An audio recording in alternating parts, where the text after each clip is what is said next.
London's skies are grey, its streets heavy with the weight of eyes that never blink, where Big Brother watches every step, every thought. In George Orwell's 1984, Winston Smith dares to dream of defiance in a world where truth is a lie, and freedom is a crime. Part 1, Chapter 1 pulls us into his life, a cold flat, a forbidden diary, a spark of rebellion under the telescreen's gaze. This audiobook brings Oceania's chill to life, its air thick with fear, and the faint hope of a man who writes what he mustn't think. As the clocks strike 13, Winston's story begins, a tale of courage in a world that crushes it. Join us in this dystopian heart, where every word is a risk and every thought a fight. The wind cut through London like a knife, sharp and cold, carrying the grit of a city worn down by time and control. It was April, but the air held no spring, only the sour tang of boiled cabbage and damp plaster that clung to the halls of Victory mansions. Winston Smith, 39, his frame thin beneath faded blue overalls, climbed the 7 flights to his flat, his varicose ulcer throbbing with each step. The lift was broken, as always, and posters of Big Brother stared from every wall, dark eyes unyielding, a face that seemed to follow him, to know him. The words beneath read, "Big Brother is watching you," a warning that sank into his bones, heavier than the grey dust settling on the cracked walls. Inside his flat, the telescreen hummed, its voice a relentless drone of party propaganda, statistics of victories, warnings of traitors, the endless chant of control. Winston moved carefully, his steps soft, his eyes avoiding the screen's lens which could see him, hear him, even in this small space he called home. The flat was sparse, the air stale, the single window offering a view of London's decay, crumbling, buildings, bomb-scarred streets, and the towering pyramids of the ministries, their white stone a mocking contrast to the city's rot. Winston's hands trembled as he lit a cigarette, the tobacco cheap, its smoke bitter, curling into the room like a ghost of freedom. He sat in a small alcove, just out of the telescreen's sight, a hidden corner where he could breathe. If only, for a moment. His heart pounded, not from the climb but from a thought, a dangerous one, that had been growing like a weed in his mind. On the table lay a diary, its pages yellowed, its cover worn, bought in a dim shop in the Prole district. A reckless act in a world where owning it could mean death.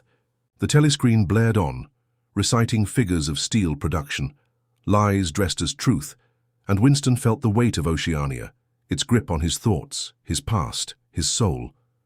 He opened the diary, his fingers brushing the paper, the ink bottles, faint smell of iron and age grounding him. He wrote, April 4th, 1984, the pen scratching like a whisper against the party's roar.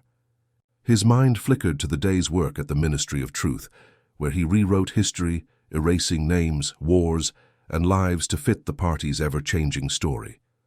But here, in this alcove, he could write what he saw, what he felt, even if it was a crime. His pen moved, hesitant at first, then faster, spilling thoughts of a film he'd seen, war images, a woman's scream, a child's body in the rubble, the crowd cheering as if it were a sport. Winston's stomach turned, not at the death, but at the joy, at the party's power to twist pain into pride. He wrote of his hate, his fear, his doubt, each word a rebellion, each letter a step toward the thought police, toward vaporization. The telescreen's voice shifted, now praising Big Brother, the party's god, its savior, its cage. Winston's hand shook, the pen heavy, his ulcer itching as he thought of the 2 minutes hate, where Goldstein's face, traitor enemy, flashed on screens, sparking rage he couldn't escape. He joined the shouts, his voice lost in the crowd, but his heart had resisted, a secret no one could know. The diary was his proof, his truth, a fragile thread to a past the party erased.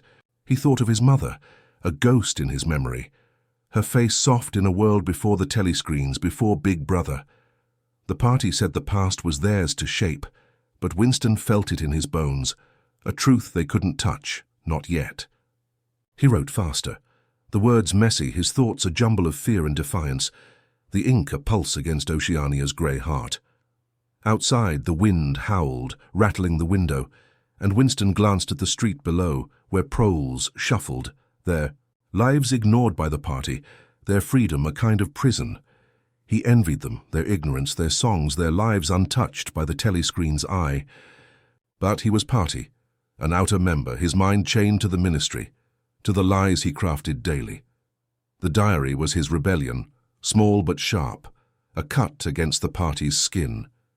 He thought of O'Brien, a man from the inner party, his eyes sharp, his voice calm, a hint of something, doubt, understanding. In their brief glances, Winston pushed the thought away, too dangerous, too hopeful. The telescreen barked a new order, a call to exercise, and Winston stood, his body moving to its rhythm, his mind elsewhere, the diary hidden, its pages a secret fire. The room grew colder, the light dim, the telescreen's hum a constant weight. Winston closed the diary, his fingers lingering, his heart racing at the thought of what he'd done. To write was to think was to rebel, and rebellion was death. But he felt alive. The act of writing a spark in the dark, a claim to a self the party couldn't own. Big Brother's eyes stared from the poster across the street, unblinking, eternal, but Winston turned away, his ulcer throbbing, his mind his own, if only for this moment. The clock struck 13, their chime a strange echo in Oceania's time, and Winston knew he'd write again, knew he'd risk it all to hold this truth, this defiance, in a world that crushed both. The diary lay hidden, its pages a quiet rebellion, but Winston's world was shifting, the telescreen's hum a shadow that followed him. A knock at the door would come, pulling him from his thoughts, from the fragile safety of his alcove.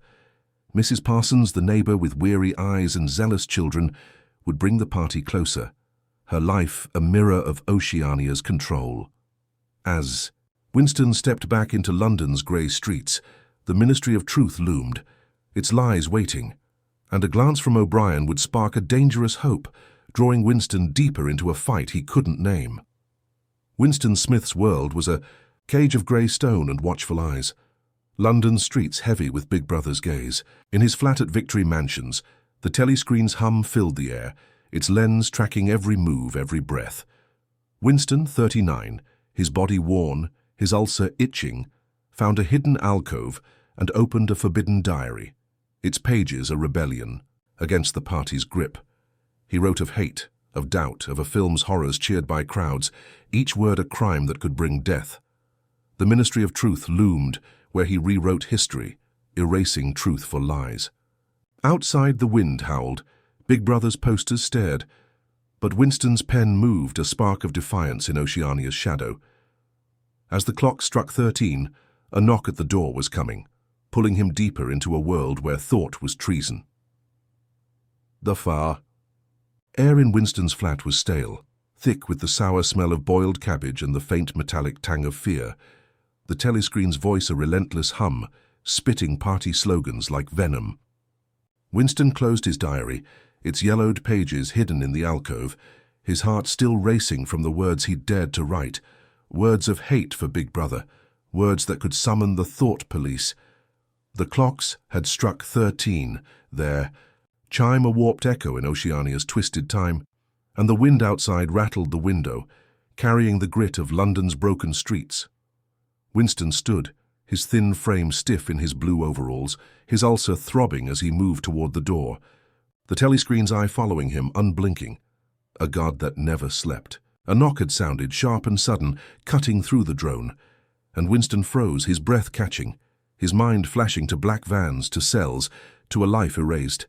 He opened the door, the hinges creaking, the hallway dim and damp, the air heavy, with the stench of sweat and mold. Mrs. Parsons stood there, her face pale and worn, her eyes sunken, a woman ground down by the party's world. Her apron was stained, her hair limp, and her voice trembled as she asked for help with a clogged sink, her words small against the telescreen's blare from her flat. Winston followed, his steps heavy, the corridor's walls peeling, Big Brother's posters looming, their dark eyes seeming to bore into his soul. The Parsons' flat was chaos, the air thick with the smell of unwashed clothes and burnt food, the telescreen louder here, its voice praising the party's latest victory. more boots, more steel. Lies Winston knew too well. Mrs. Parsons fumbled, her hands nervous, her apologies soft, as if she feared the telescreen might hear her weakness. Two children burst into the room, their voices shrill, their eyes bright with a zeal that chilled Winston's blood. Tom and Amy, the Parsons children, wore the red scarves of the junior spies, their faces flushed with the party's fire, chanting slogans they'd learned before they could read. The boy, no older than 9, pointed a toy gun, shouting, "Traitor!" "Thought criminal," his voice a mirror of the telescreen's rage. The girl, younger, her pigtails bouncing, joined in, her eyes sharp, accusing Winston as if he were Goldstein himself. Their game was no game. Spies were everywhere. Children turned against parents, neighbors against neighbors, the party's reach woven into their play. Winston knelt by the sink, his hands working the wrench, the water's gurgle mixing with the children's chants, the air hot with their fervor. Mrs. Parsons watched, her face tight, her hands twisting, a mother trapped in her children's loyalty to Big Brother. The sink gurgled, the clog cleared, but Winston's mind was elsewhere, the children's voices echoing the 2 minutes hate, where Goldstein's face sparked screams he'd joined but hated. He thought of his diary, hidden across the hall, its pages a rebellion these children would report without a thought. The boy lunged, his toy gun pressed to Winston's back, shouting, "You're a Eurasian spy!" And Winston forced a smile, his heart pounding, his ulcer burning under his overalls. Mrs. Parsons scolded them, her voice weak, her eyes darting to the telescreen as if it judged her parenting, her life. Winston stood, his hands damp, the smell of rust and soap clinging to him, and excused himself. The children's chants following him into the hall, their words a blade against his secret thoughts. Back in his flat, the telescreen's hum was softer, but its presence was a weight, its lens a constant threat. Winston returned to the alcove, his hands trembling as he opened the diary again, the ink's faint iron smell grounding him against the chaos of the Parsons flat. He wrote, his pen scratching, the words spilling like blood. Memories of the children, their zeal a mirror of Oceania's heart, their innocence twisted into betrayal. He thought of his own childhood, a flicker of his mother's face, her arms, warm in a world before the party, before telescreens, before Big Brother. The party said the past was theirs to shape, but Winston felt it in his chest, a truth they couldn't erase, not wholly. His pen moved faster, describing the Parsons flat, the children's eyes, the fear that hung like damp air. Each word, a defiance, each sentence a step toward death. The telescreen shifted, now broadcasting a woman's voice, sharp and mechanical, reading production quotas, pigs, tractors, lies dressed as progress. Winston's thoughts drifted to the Ministry of Truth, where he'd go tomorrow, rewriting history, erasing lives to fit the party's story. He wrote of the film again, the crowd's cheers at death, his own disgust, a secret he buried under, a blank face. The diary was his rebellion, its pages a space where Big Brother's eyes couldn't reach, where Winston could be himself, if only for a moment. He thought of O'Brien, the inner party member whose glance in the ministry's corridors had held something, understanding, doubt. A spark Winston couldn't trust, but couldn't ignore. The telescreen called for exercises, its voice barking, and Winston stood, his body moving to its rhythm, his mind elsewhere, the diary hidden, its words afire in his heart.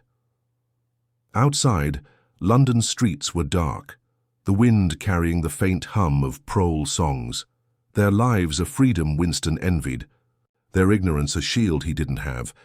The posters of Big Brother stared, their eyes unyielding, but Winston felt a shift, a spark in the alcove's shadow. He wrote of Mrs. Parsons, her fear, her children's betrayal, the party's grip on their minds, their hearts. The diary was heavy now, its pages filling, each word a risk, each thought a crime. He thought of the thought police, of black vans in the night, of rooms with no windows, but still he wrote, the pen his weapon, his truth. The air grew colder, the telescreen's hum a low growl, and Winston closed the diary, his fingers lingering, his heart alive with the danger of his act. The clocks ticked, the wind howled, and Winston knew he'd face the ministry tomorrow, its lies waiting, but tonight he was his own, if only in secret. The diary lay hidden, its pages a quiet rebellion. But Winston's world pressed closer, the telescreen's hum a shadow over his thoughts. The Ministry of Truth called, its corridors of lies waiting, but dreams of a lost past, of his mother, of a world before Big Brother, stirred in his sleep. The Golden Country, a place of green fields and sunlight, flickered in his mind. A hope the party couldn't touch. As Winston faced another grey morning, the 2 minutes hate loomed, and a glance from O'Brien would pull him deeper into a rebellion he couldn't name, a spark in Oceania's dark. Winston Smith's rebellion flickered. In the shadows of his flat, his diary a secret defiance against Big Brother's unyielding gaze. A knock had pulled him to Mrs. Parsons' chaotic home, where the stench of burnt food and the chants of her junior spy children, Tom and Amy, their eyes sharp with party zeal, chilled his blood. Their accusations, half play, half truth, echoed. The telescreen's drone, a reminder of Oceania's grip on even the young. Winston fixed their sync, his hands steady but his mind racing, the diary calling him back to write of fear, of betrayal, of a past the party couldn't erase. The telescreen hummed, Big Brother's posters stared, and Winston's pen held a spark of truth. As he faced another grey morning, dreams of a lost world and a fleeting hope stirred, pulling him deeper into a fight he couldn't name. The morning light was dim, filtering through Winston's grimy window, casting a grey pall over his flat in Victory Mansions. The air was heavy with the sour tang of boiled cabbage and the faint dust of crumbling plaster. The telescreen's hum a low, relentless pulse that filled the silence. Winston woke, his body stiff in his worn blue overalls, his varicose ulcer itching under the coarse fabric, a constant ache that mirrored the weight of Oceania's control. His dreams lingered, fragments of a world before the party. A woman's soft face, her arms warm around him, a kitchen filled with the smell of bread, not the stale rations of now. His mother, a ghost in his memory, flickered in his mind, her eyes kind, her voice a whisper the telescreen couldn't hear. He sat up, the mattress creaking, the room cold despite the faint heat from a radiator that never worked right, and felt the party's shadow heavy as the grey sky outside. The telescreen barked, its voice sharp, ordering morning exercises, and Winston stood, his movements mechanical, his arms rising and falling to its rhythm. The instructor's voice, shrill and unyielding, pierced the air, demanding lunges, stretches, loyalty, while Winston's mind drifted, his body betraying the rebellion in his heart. He thought of the Golden Country, a dreamscape that came unbidden, a field of green, sunlight warm on his skin, a stream's soft murmur free from Big Brother's eyes. It was a place the party couldn't touch, a memory or a hope he couldn't name, its colours vivid against London's grey decay. The telescreen's lens watched, its hum a reminder that even his thoughts were not his own, and Winston kept his face blank, his eyes averted, hiding the spark that burned within. He dressed, the overalls rough against his skin, the smell of cheap soap clinging to his hands as he prepared for the Ministry of Truth. The streets outside were cold, the wind carrying grit and the faint hum of prole songs, their lives a distant echo of freedom Winston envied but couldn't reach. Big Brother's posters loomed, their dark eyes following him, the words "Big Brother is watching you" a chain around his thoughts. At the ministry, the White Pyramid towered, its slogans, "War is peace, freedom is slavery, ignorance is strength," etched. In stone, a mockery of truth. Winston's cubicle was a cell, the air thick with the smell of ink and dust, the hum of machines a constant drone as he worked, rewriting history, erasing lives to fit the party's lies. He altered a newspaper, changing a victory to a defeat, a hero to a traitor, his hands steady but his heart heavy, each keystroke a betrayal of the past he felt but couldn't prove. His mind wandered to the 2 minutes hate, a ritual he'd face, later where Goldstein's face, enemy, traitor, flashed on screens, sparking rage that swept the ministry's workers into a storm of shouts and fists. Winston had joined, his voice loud, his face twisted. But inside he recoiled, hating the hate, hating the party's power to twist his soul. He thought of O'Brien, the inner party member whose glance in the corridor had held a flicker, understanding, defiance, a dangerous hope Winston couldn't trust. The telescreen in the cubicle droned, reciting quotas, lies about coal and boots, and Winston's pen paused, his thoughts drifting to the diary hidden in his flat. Its pages, a rebellion. The ministry couldn't see. The smell of ink was sharp, grounding him. A reminder of the words he'd written, the truths he'd dared to name. Back in his flat that evening, the telescreen's hum was softer, but its presence was a weight, its lens a threat that never slept. Winston sat in the alcove, the diary open, its yellowed pages a fragile shield against the party's reach. The air was cold, the window rattling in the wind, the smell of dust and iron from the ink bottle sharp in his nose. He wrote of his dreams, of his mother, her face a shadow from a time before the party, before telescreens, before Big Brother. He remembered her hands, rough but gentle, her voice singing a song the party had erased, a lullaby that felt like truth. The party said the past was theirs to shape, to rewrite, but Winston thought it in his bones, a history they couldn't entirely steal, a spark they couldn't snuff out. His pen scratched, the words messy, spilling memories of a kitchen, a street, a world where love wasn't a crime. The telescreen shifted, now broadcasting a speech. Big Brother's voice, calm, eternal, praising the party's victories, its control.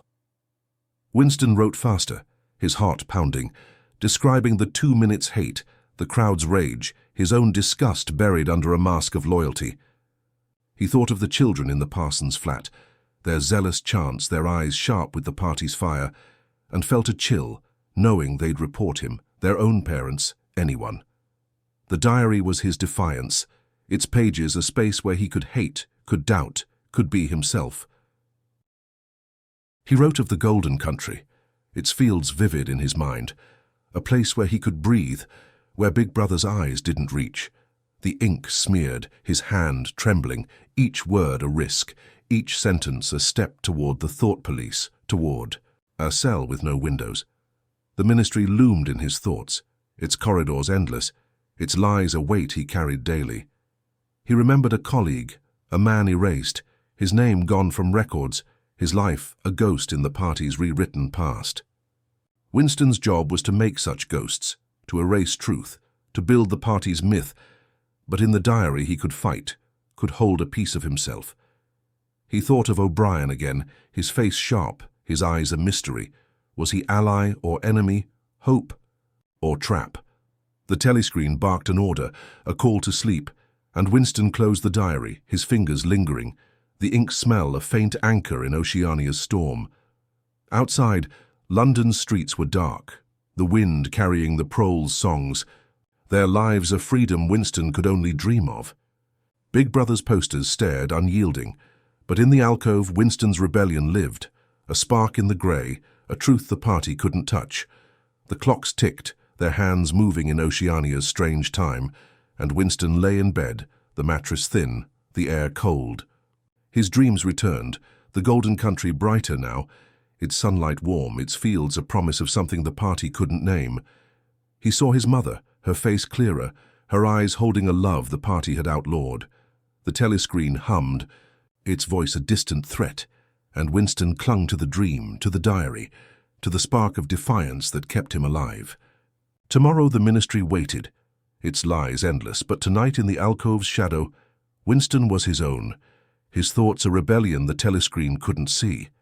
The diary held Winston's truth, its pages a rebellion against Big Brother's lies, but the ministry of truth called, its corridors of ink and dust waiting.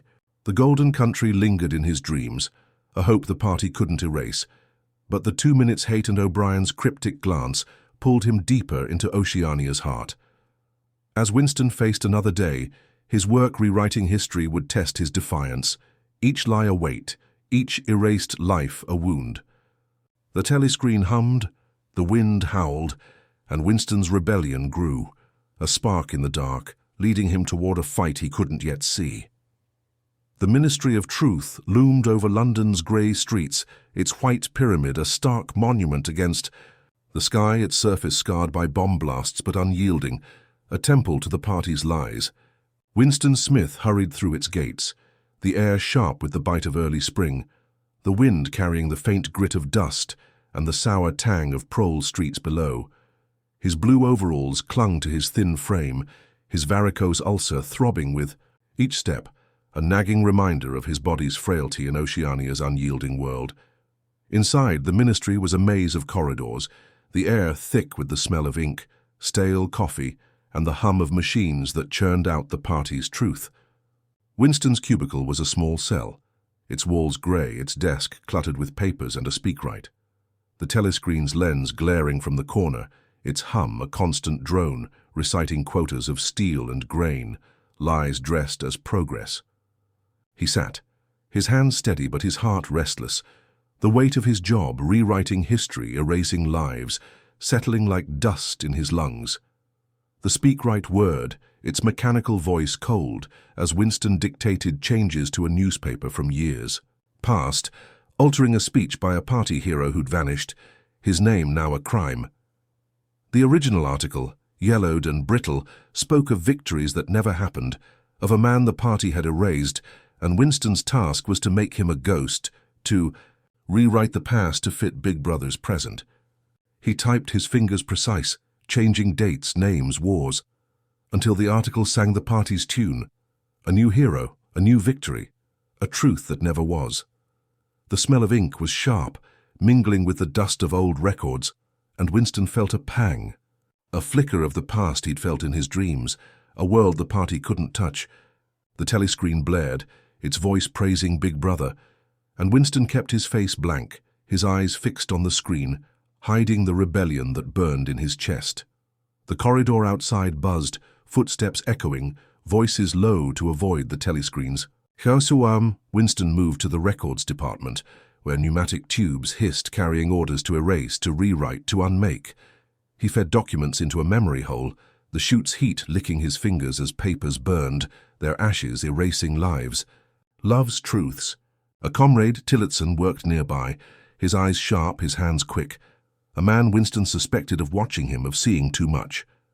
The air was heavy, the smell of burning paper acrid, and Winston thought of his diary, hidden in his flat. Its pages a rebellion the memory hole couldn't touch. He crafted a new article, inventing a comrade, Comrade Ogilvy, a hero who never lived, his medals and sacrifices a lie. Winston spun with ease, his words a shield against the telescreen's gaze.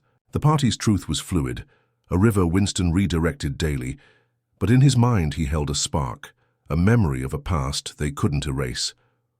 Lunch brought him to the canteen, its air thick with the smell of watery stew and stale bread, the clatter of trays and the telescreen's drone filling the space.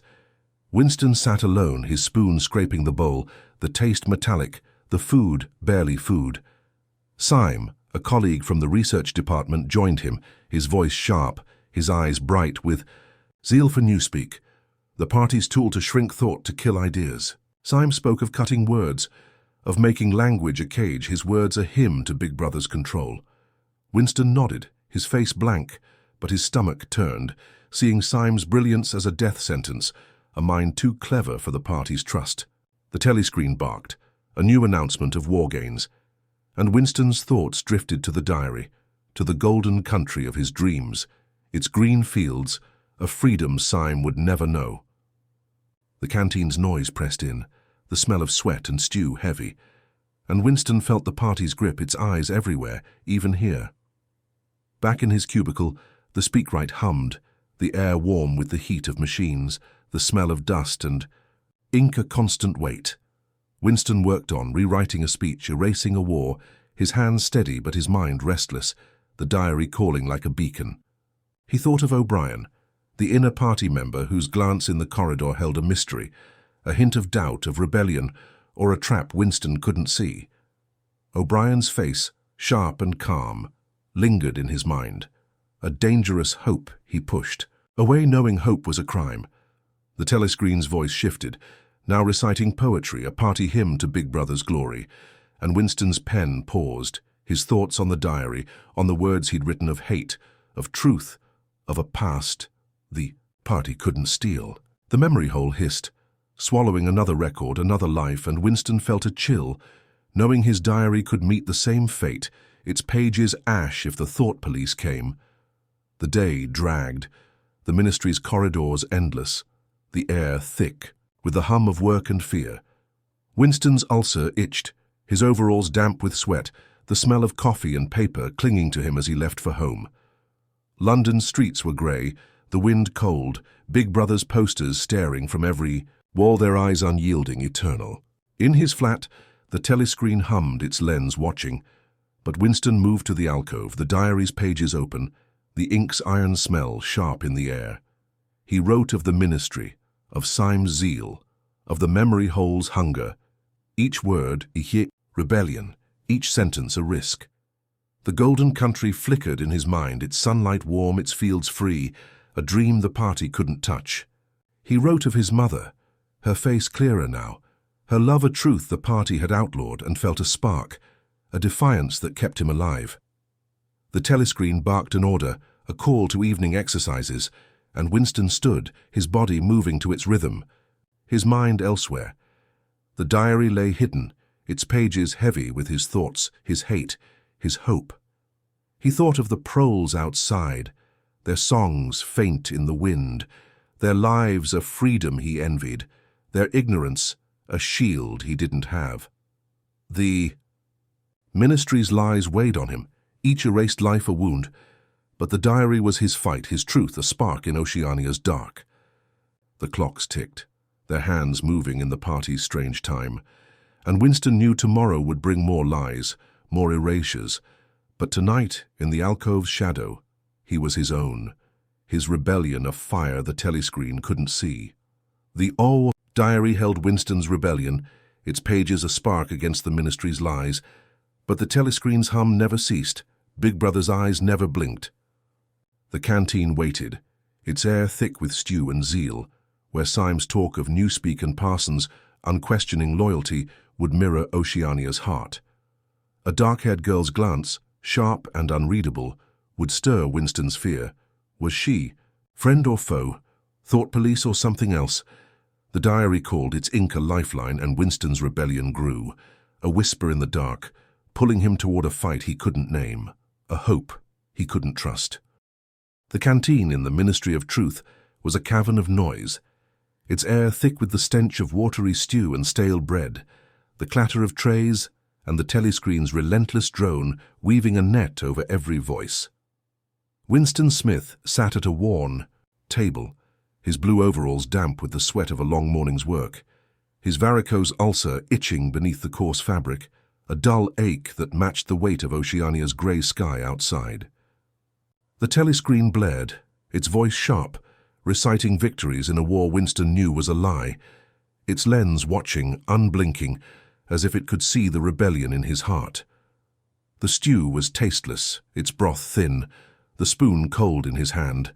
But Winston ate, his face blank, his eyes fixed on the table to avoid the telescreen's gaze. The canteen's walls were grey, stained with grease, the air heavy with the smell of sweat and boiled cabbage, a mirror of London's decay beyond the ministry's walls. Syme joined him, his small frame bustling with energy, his eyes bright, with a zeal that made Winston's stomach turn. Syme, a specialist in Newspeak, spoke in quick, sharp bursts, his voice cutting through the canteen's din like a knife. He talked of the new dictionary, of cutting words, shrinking language to choke thought to make rebellion impossible. "Don't you see?" Syme said, his fork jabbing the air, the smell of stew clinging to his breath. "Newspeak is the future. Fewer words, fewer ideas, no thought crime." Winston nodded, his face a mask, but his mind recoiled, seeing Syme's brilliance as a death sentence, a mind too sharp for the party's trust.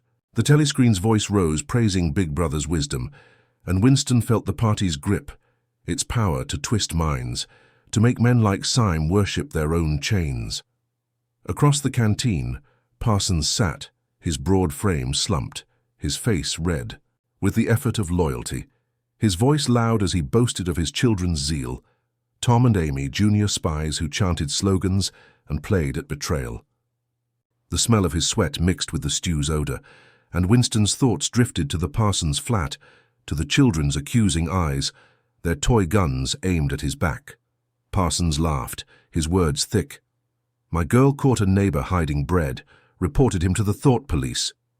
Winston forced a smile, his heart cold, knowing those children would turn on their own father, their loyalty a blade honed by the party. The telescreen barked, a new announcement of production quotas, boots, rifles, lies, and Winston's spoon. Paused, his mind on the diary hidden in his flat. Its pages a rebellion these men couldn't suspect. A shadow moved at the edge of his vision, and Winston's pulse quickened, his eyes catching the dark-haired girl from records, her figure slight but sharp, her gaze meeting his for a moment. Unreadable, piercing. She sat 2 tables away, her overalls crisp, her hair a black frame around. A face he couldn't place, friend, foe, or thought police. The canteen's noise faded, the air hot with his fear, the smell of stew and sweat pressing in as he wondered if she'd seen him in the corridor, if she knew of the diary, of his thoughts. Her eyes flicked away, but the moment lingered. A spark of dread in Winston's chest, his ulcer throbbing as if it sensed the danger. The telescreen's voice shifted, now reciting a hymn to Big Brother, and Winston kept his head down, his face blank, hiding the rebellion that burned like a coal. In his mind, the canteen emptied, workers shuffling back to cubicles, the air heavy with the hum of machines and the weight of surveillance. Winston returned to his desk, the ministry's corridors cold, the smell of ink and dust sharp in his nose. The speak-right word, its mechanical voice a drone as he altered another record, erasing a name, rewriting a war, his hands steady but his heart restless. The diary called, its pages a lifeline, a truth the memory hole couldn't burn. He thought of Syme's words, of Newspeak's cage, and felt a chill, knowing the party would erase Syme, his zeal no shield against their fear of thought. The telescreen watched, its lens unyielding, and Winston's thoughts drifted to O'Brien, the inner party member whose glance held a mystery, a hint of doubt, of rebellion, or a trap he couldn't see. The smell of paper and ink grounded him, a faint anchor against the ministry's lies. Back in his flat that evening, the telescreen's hum was softer, but its presence was a weight, its lens a threat that never slept. Winston moved to the alcove, the air cold, the window rattling in the wind, the smell of dust and iron from the ink bottle sharp in his nose. He opened the diary, its yellowed pages a rebellion, and wrote of the canteen, of Syme's zeal, of Parsons' unquestioning loyalty, of the dark-haired girl's glance. Each word was a risk, each sentence a step toward death, but the ink was his truth, his defiance against Big Brother's eyes. He wrote of the golden country, its fields vivid, in his dreams, a place where thought was free, where the party couldn't reach. The telescreen barked, a call to evening exercises, and Winston stood, his body moving to its rhythm, his mind elsewhere, the diary hidden, its pages a fire in his heart. The streets outside were dark, the wind carrying the faint hum of prole. Songs their lives of freedom Winston envied, their ignorance a shield he didn't have. He thought of the dark-haired girl again, her gaze a puzzle, her presence a shadow over his rebellion. Was she watching him, reporting him, or did she share his doubt, his hate? The diary held his fear, his hope, his truth, its pages heavy with the weight of a world where thought was a crime. He wrote of the ministry, of the lies he crafted, of the lives he erased, each word a rebellion, each sentence a spark. The telescreen's voice droned, praising Big Brother's eternal reign, and Winston closed the diary, his fingers lingering, the ink smell a faint anchor in Oceania's storm. The clocks ticked, their hands moving in the party's strange time, and Winston knew tomorrow would bring more lies, but tonight, in the alcove's shadow, he was his own, his rebellion a light the telescreen couldn't see. The diary burned with Winston's truth, its pages a defiance against Big Brother's lies, but the telescreen's hum followed him, its eyes unyielding. The dark-haired girl's glance lingered, a shadow of fear or hope he couldn't name. Memories of a forbidden act, a moment of love. In a world that outlawed it, stirred in his mind, pulling him back to the diary, to the rebellion he couldn't stop. The ministry waited, its lies endless, but Winston's thoughts turned to O'Brien, to a spark of defiance, leading him deeper into a fight that could break him. The air in Winston Smith's flat was heavy, thick with the dust of Victory mansions, and the sour tang of boiled cabbage that clung to the walls like a memory of despair. The telescreen hummed, its voice a low, relentless drone spitting party propaganda, statistics of endless victories, warnings of unseen traitors, that filled the silence of the evening. Winston sat in his alcove, a hidden corner just beyond, the telescreen's unblinking lens, his blue overalls damp with sweat, his varicose ulcer itching beneath the coarse fabric, a nagging ache that echoed the weight of Oceania's control. The diary lay open before him, its yellowed pages a forbidden sanctuary, the faint smell of iron from the ink bottle grounding him against the party's grip. His pen trembled, not from cold, but from the thoughts that burned in his mind. Thoughts of the dark-haired girl, her sharp glance in the ministry's canteen, and a memory older, forbidden, that stirred like a ghost in his heart. He wrote, the pen scratching against the paper, each word a rebellion, each sentence a risk that could summon the thought police. The dark-haired girl haunted him, her face a puzzle, her eyes a mystery. Friend, foe, or something worse? In the canteen, her glance had cut through the noise, the smell of watery stew and sweat, landing on him like a blade, unreadable, sharp, enough to make his pulse race. Was she the thought police, watching his every move, sensing the diary's secret, or did she share his doubt, his hate, a spark of defiance hidden behind her crisp overalls? Winston's hand shook, the ink smearing, as he wrote of her, of the fear that coiled in his chest, of the hope he couldn't trust. The telescreen's voice rose, praising Big Brother's eternal reign, and Winston kept his face blank, his body still, hiding the rebellion that burned like a fever in his mind. His thoughts drifted, the diary pulling him to a memory years old, a moment the party had outlawed, its weight heavy as the dust in the air. He wrote of a night in a prole district, a narrow alley where the air smelled of cheap perfume and despair, where a woman, her face painted, her dress worn, had offered herself for a few coins. The party forbade such acts, love and desire twisted into crimes replaced by duty, by loyalty to Big Brother. Winston's pen moved faster, the words spilling like blood, her touch cold and fleeting, her voice a whisper in the dark, a moment of human warmth in a world that crushed it. He'd felt shame, not for the act but for the party's power to make it a sin, to make love a rebellion.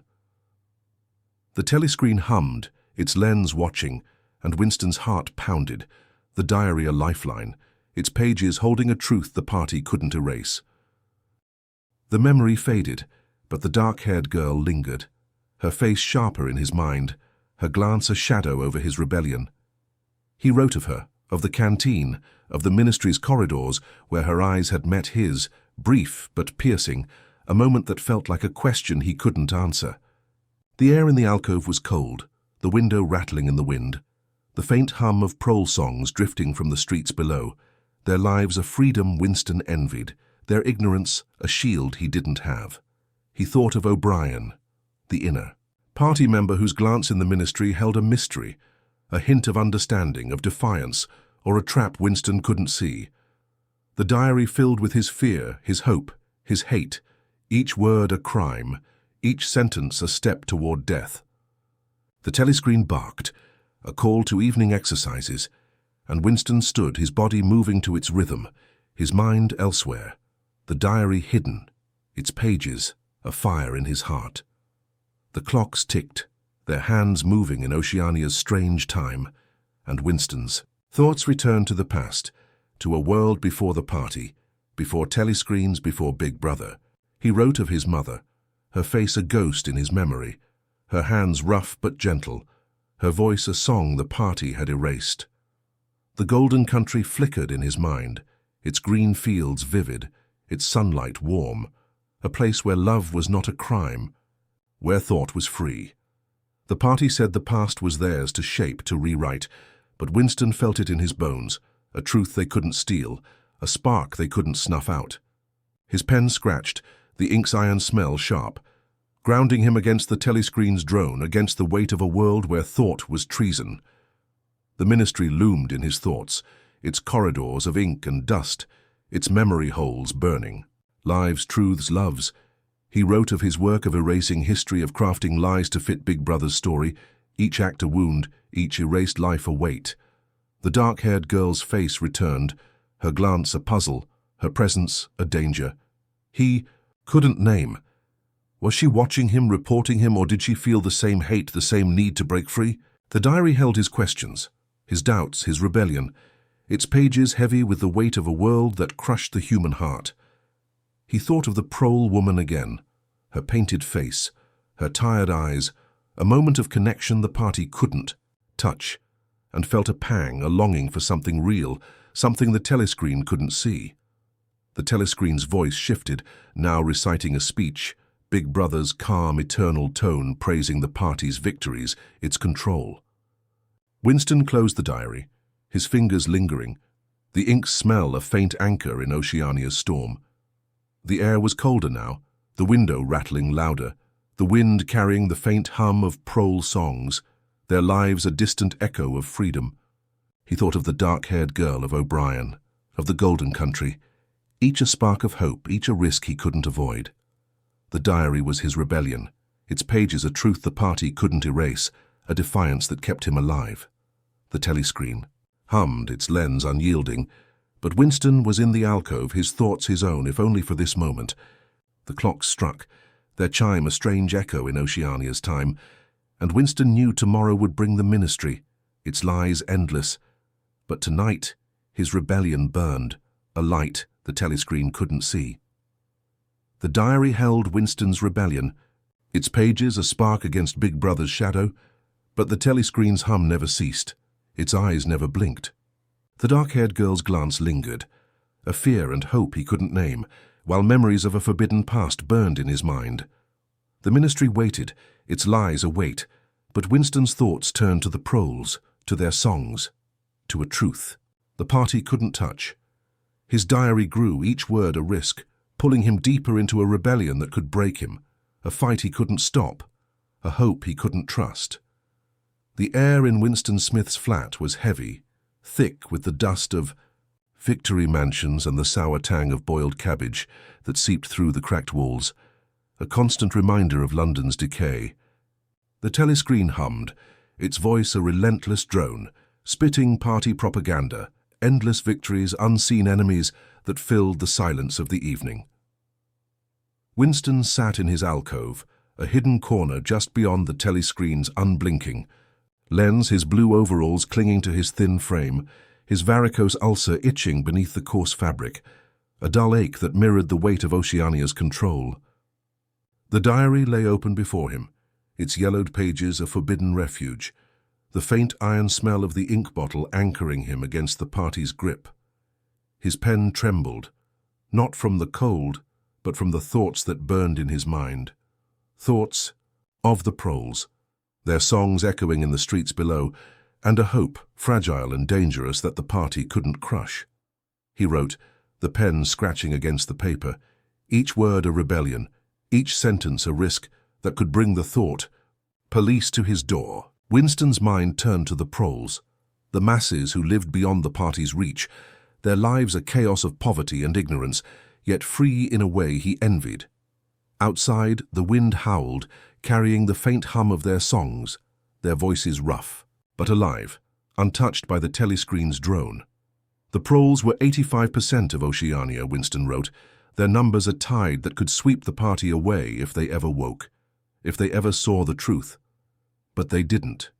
Their minds, dulled by gin, by lotteries, by the party's lies, their freedom a prison of their own. Winston's pen moved faster, the ink smearing as he poured out his hope, his fear, that the proles held a power the party feared, a spark that could ignite a rebellion he couldn't start alone. The telescreen's voice shifted, now reciting a litany of production quotas, boots, rifles, lies dressed as progress, and Winston's thoughts drifted to the Ministry of Truth, where he spent his days erasing history, crafting lies to fit Big Brother's story. He wrote of a photograph, a memory that haunted him, A scrap of evidence he'd once held, a picture of 3 men, Jones, Aronson and Rutherford, party members accused of treason, their faces proud, their innocence clear. He'd seen it years, ago before the party burned it, before the memory hole swallowed their truth. The photograph was proof, Winston wrote, proof that the party lied, that the past was real, that men had lived and died for a truth Big Brother couldn't erase. His hand shook, the ink's iron smell sharp, grounding him against the telescreen's hum, against the weight of a world where truth was a crime. His mind wandered to O'Brien, the inner party member whose glance in the ministry's corridors held a mystery, a hint of understanding, of defiance, or a trap Winston couldn't see. He wrote of O'Brien, of his sharp face, his calm voice, the flicker in his eyes that sparked a dangerous hope. Was O'Brien a rebel, a man who saw through the party's lies, or a loyalist? His glance a lure to trap Winston's thoughts. The diary held his questions, his doubts, his rebellion, its pages heavy with the weight of a world that crushed the human spirit.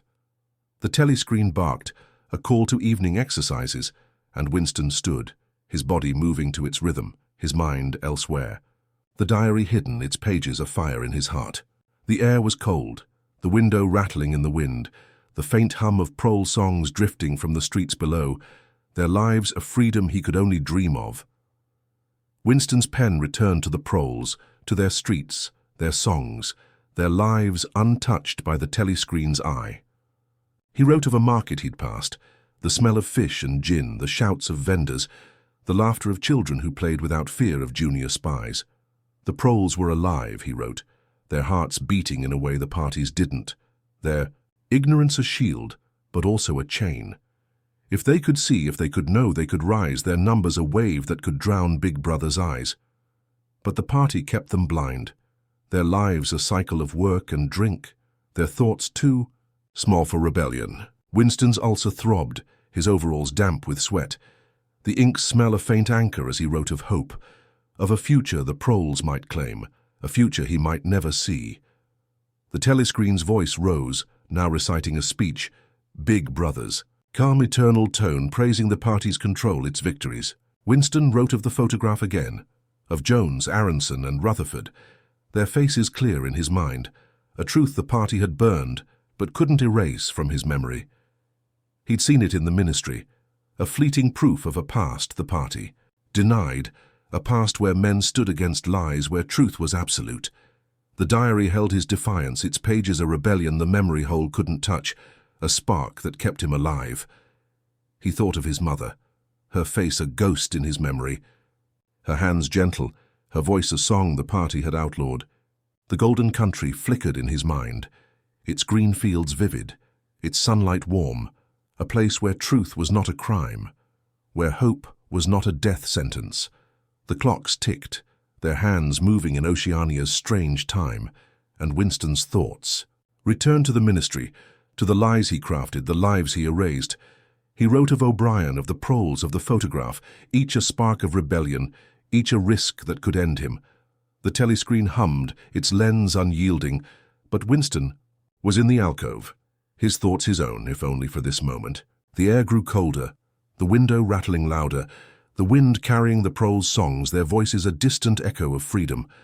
The diary was heavy now, its pages filled with his hope, his fear, his truth, a defiance that burned like a coal in his chest. He closed it, his fingers lingering, the ink smell a faint anchor in Oceania's storm. The telescreen droned. Big Brother's eyes stared from posters outside, but Winston's rebellion lived, a light the party couldn't see. The diary held Winston's hope, its pages a rebellion against Big Brother's lies. But the telescreen's hum never ceased, its eyes never blinked. The proles' songs echoed, a spark of freedom he couldn't reach, while O'Brien's glance lingered, a hope he couldn't trust. The ministry waited, its lies endless, but Winston's thoughts turned to the streets, to a shop in the prole district, to a past the party couldn't erase. His diary grew, each word a risk, pulling him deeper into a rebellion that could break him, a fight he couldn't stop, a truth he couldn't let go. The streets of London were a maze of decay, the air sharp with the tang of coal dust and the faint reek of gin from prole taverns. where songs spilled into the dusk like a fleeting pulse of life. Winston Smith walked alone, his blue overalls blending with the grey of the city, his varicose ulcer throbbing with each step, a nagging ache that mirrored the weight of Oceania's control. He had left the Ministry of Truth behind. Its white pyramid looming in the distance, its lies a shadow he couldn't shake. The telescreens were fewer here in the Prole district, their hum replaced by the clatter of carts, the shouts of vendors, the laughter of children who played without the fear of junior spies. Winston's heart quickened, not from fear, but from a strange freedom, a sense that Big Brother's eyes were dimmer here, their gaze less piercing, though never absent. He moved through a market, the air thick with the smell of fish, sweat, and cheap tobacco, the stalls crowded with proles bartering. For bread, cloth, and life, a woman's voice rose, singing a tune the party hadn't erased, its melody raw, alive. A sound that stirred Winston's memory of a world before the telescreen's drone. He thought of his diary, hidden in his flat, its yellowed pages a rebellion against Big Brother's lies, and felt a spark, a hope that the proles, with their numbers, their lives, could rise, could break the party's chains. But their eyes were dull, their minds lost in gin and lotteries, their freedom a prison the party had built. Winston's pen itched in his mind, the need to write, to capture this spark, this truth, burning like a coal in his chest. He found himself before a shop, its window dusty, its sign faded, a place he'd visited before where he'd bought the diary that held his rebellion.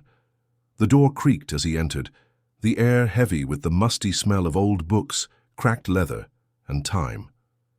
The shopkeeper, Mr. Charrington, greeted him, his voice soft, his eyes kind, a relic of a world the party had erased.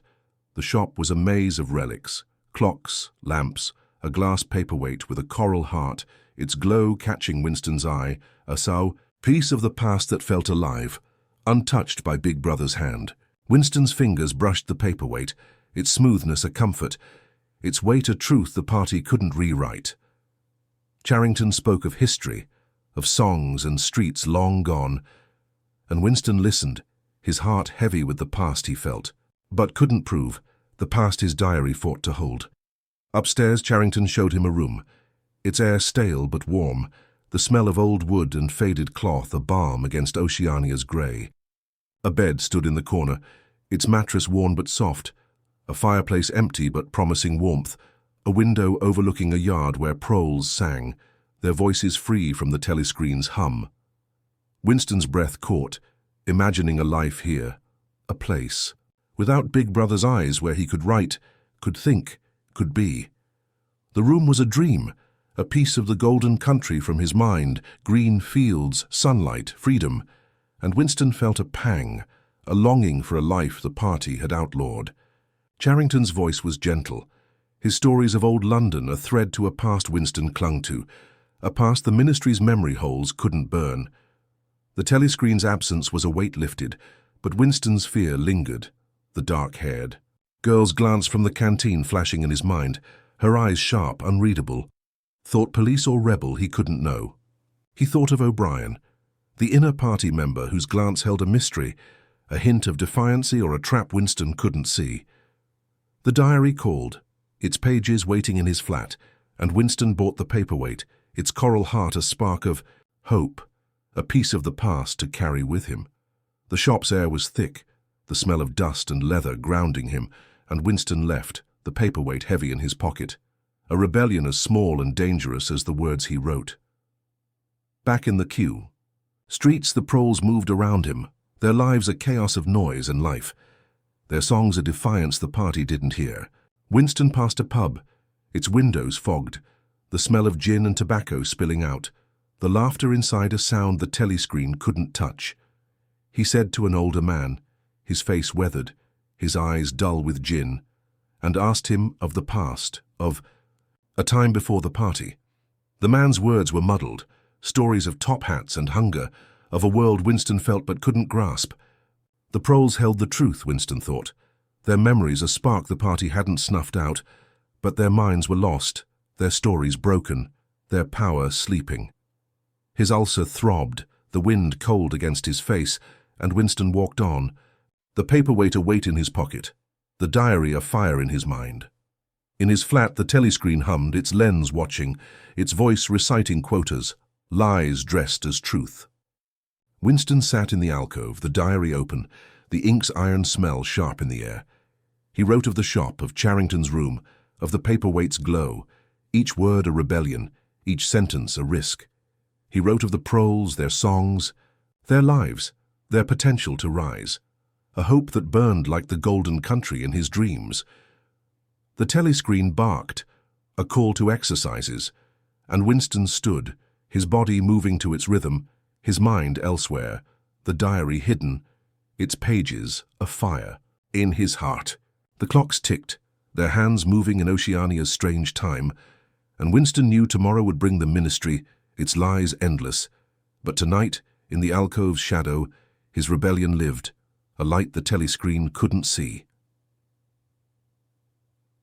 The diary held Winston's rebellion, its pages a spark against Big Brother's shadow, the paperweight a piece of a past he couldn't let go. The proles' songs faded, but their hope lingered, a truth the party couldn't erase. The ministry waited, its lies await, but the dark-haired girl's glance returned, sharp and sudden. A note slipped in a corridor, a spark of rebellion, or a trap he couldn't see. Winston's diary grew, each word a risk, pulling him deeper into a fight he couldn't stop, a hope he couldn't trust, a love he couldn't name.